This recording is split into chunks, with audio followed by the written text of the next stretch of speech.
Gaurkoan Meazuri kaleko 7. zenbakira gerturatu gara eta bertan Samarkanda Tatu izeneko negozioa dago eta datozen minutuetan zehar Erik Bengoetxearekin hitz egingo dugu.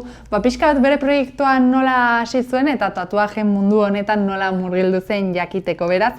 Lehenik eta behin Erik jo dezagun hasierara eta konta iguzu, nola hasi zinen tatuajekiko interesa izaten? Betidanikan gustatu zitzaidan marrazketak eta ilustrazioa eta dena.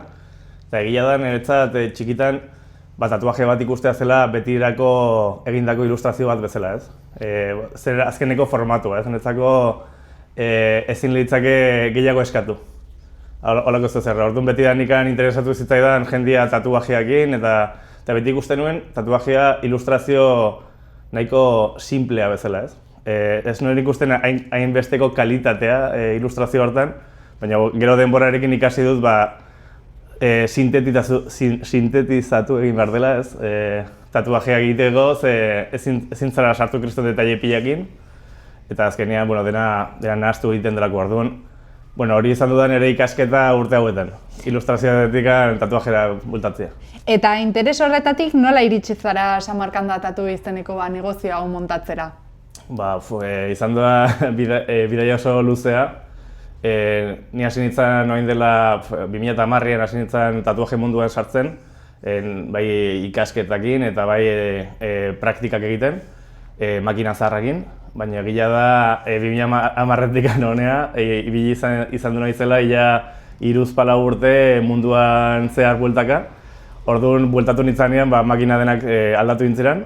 Eta, klaro, ja irekin unean nire estudioa dena aldatua zegoen. Orduan, jarri nion Samarkanda, ez dakit hori beste galdera bat den, edo Samarkanda izena da la ruta de la seda, ez dakit nola esaten den euskaraz. Nik egin nuen bizpahiru aldiz, hemendikan Txinaino bidai bat, eta hemengo kultura nahasketa hori, hortikan atera zen izena hau, Samarkanda. Baina egia da nahiko frustratu nagoela edo pena hartu dudala, ze gehiengo jendeak ez du ezagutzen izenaren esanahia. Hiri baten izena dena azken finean. Eta konta iguzu Erik, pixka bat nola definituko zenuke zure estiloa, zeren azken finean tatuatzaile bakoitzak bere estilo propioa duela esan ohi da, ezta? Bai, berez gure helburua, ez? Estilo propio bat izatea da eta zure tatuajeak edonork ikustea eta esatea hau Erikena da, ez?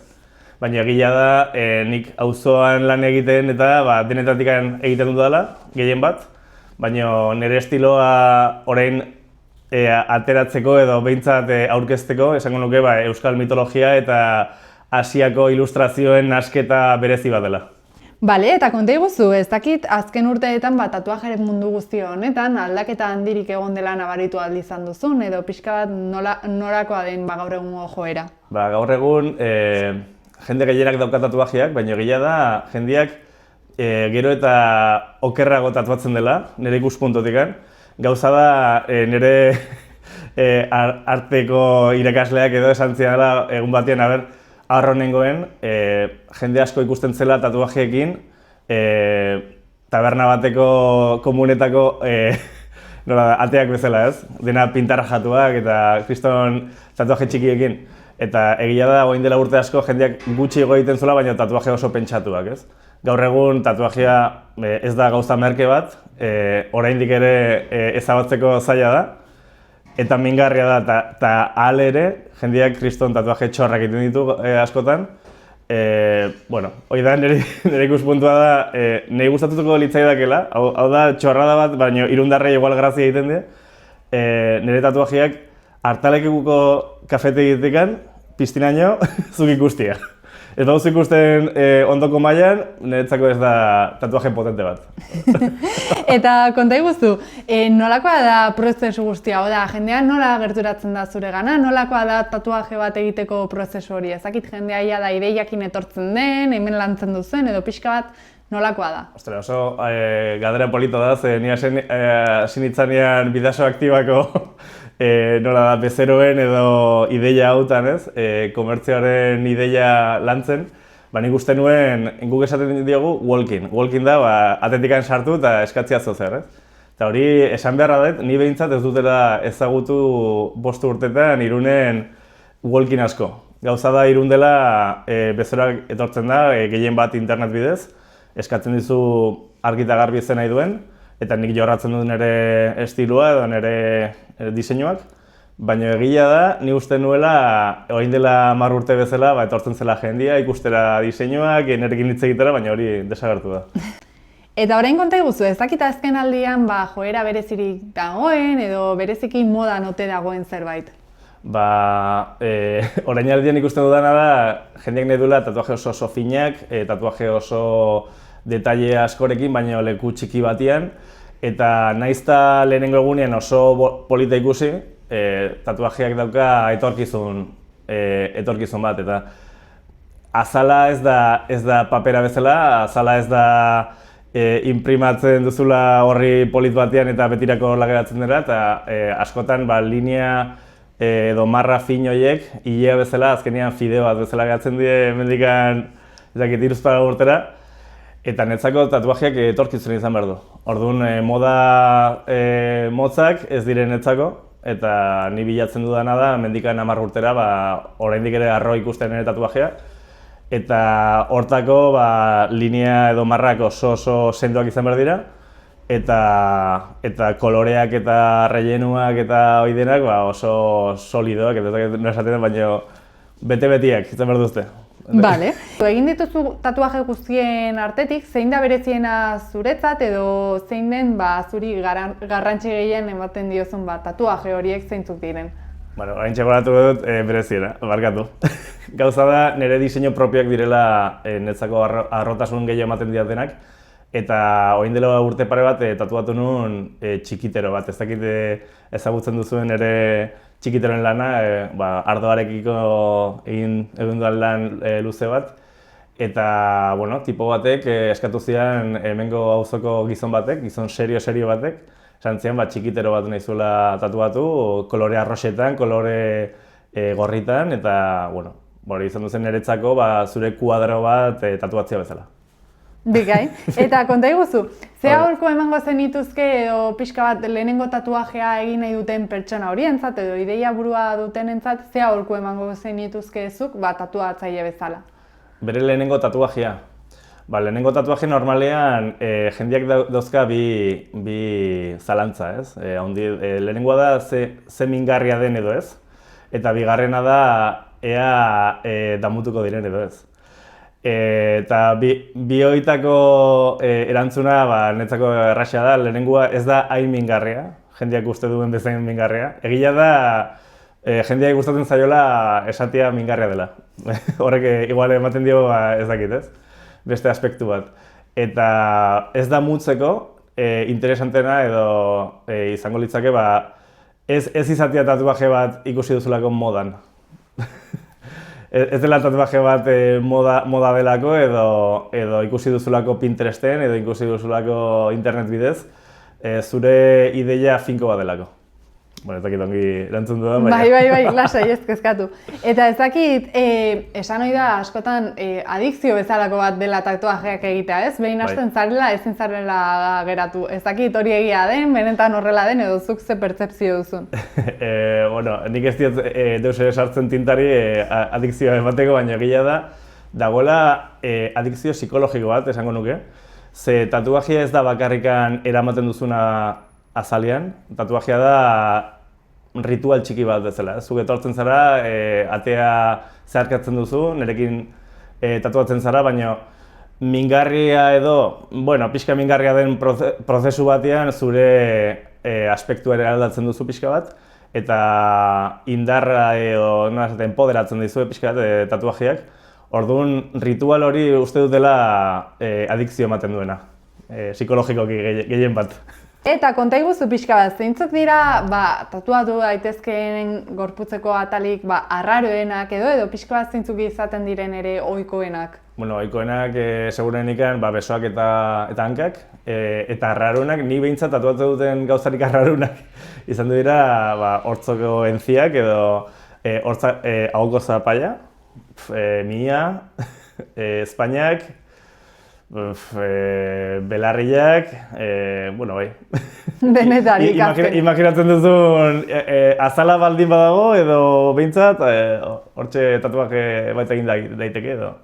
Bale, eta konta iguzu, imaginatzen dugu eta ikusten dugu zure sare sozialetan gaur egun lekuren bat egiteko edo azken finean esan duzun bezala bezero gehienak internet bidez etortzen direnez, hor egotea garrantzitsua izango dela eta hor egitasmo bereziak proposatzea, ez? Elkarrizketa hasi aurretik adibidez erruletaren kontua aipatzen zenigun eta horrelakoak azkenean pizgarriak izango dira, ezta? Bai, azkenean, nola edola bereizi behar duzu zure kompetentziatikan eta nik behintzat humorearekin internet bidez eta nire jokoekin saiatu nahiz etortzen bada bezeroren bat edo ez ikustea bakarrikan zenbat, ez dakit, ze garestia den edo tatuajea baita ze divertigarria den tatuajea, ez? Azkenean gaur egun ez dago ekonomia igual tatuajea oso handiak egiteko eta nik behintzat nire hoberena jartzen dut nire partetikan eta montatu nuen joko pila eta arroena nagoena nire ikuspuntuz da Dianarena, ez, Dharma. Eta horrekin tatuaje saioak edo, posible duzu merkeago edo atera, punteri hona baldin baduzu, hori da nire jokua edo eta saiatzen naiz beti importantzia asko ematen bezeroari, ez?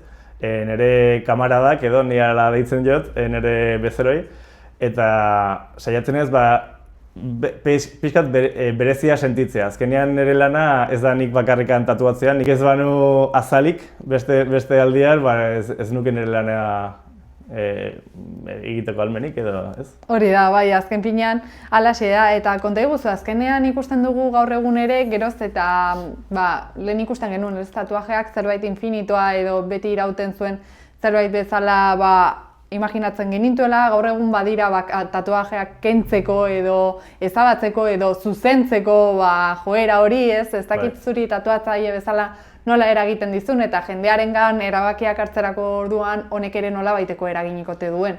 Bai, nire ustez, jende asko ikusten du tatuajeak freskoan, ez? Freskoan esan nahi dut, dago bi ikuspuntu dago freskua lehenengo eguneko argazki hori, eta hortaz bizi gara gu ere sare sozialetan, baina gero dago tatuaje zaharrak, ez? Eta nahiz eta teknika eta makinak eta materialak eta hobetu, egia da daukala etorkizun bat tatuajeak, eta tatuaje fin bat egiten baduzu, tatuaje oso detailatu eta fin-fina egiten baduzu, nik behintzat beti gomendatzen dut pixka eta handiagoa egitea, ze etorkizuna xamurra da, azkenean igual 2-3 urtetan ja ez da letra horiek hainbeste irakurtzen. Orduan etortzen dira damuak eta coverrak eta korrekzioak. Nik nola ikusten dudan, oraindik ere ezabatzea tatuaje ez da horren erraxa. Jendeak uste duen bezala, zuk ikusten duzu tatuaje ezabatzea lehenengo saio hortako argazkiak, baina gero azala jaisten denean, ez dire betirako igual 7-8 saiorekin ez duzu borratzen, ez duzu ezabatzen. Eta azkenean esango nuke soluziorik hoberena azkenean cover bat dela. Gainetikan beste tatuaje handiago bat egitea. Bai, ez? Eta pixka bat amaitzeko konta iguzu, ezakit pixka bat etorkizunera begira, zure hasierataz eta hitz egin dugu, baina etorkizunera begira ze proiektu dituzun, pixka bat nola begiratzen duzun etorkizunera edo nola imaginatzen duzun zure burua, hemendik urte batzutara. Asko aldatu da nire ikuspuntua tatuajerikiko eta lanekiko, hasi nintzanetikan honera. Eta egia da, orain arte 5 urte damak dela bakarrik, eta nire neska Poloniakoa da, eta beti esaten dit zergatik ez garen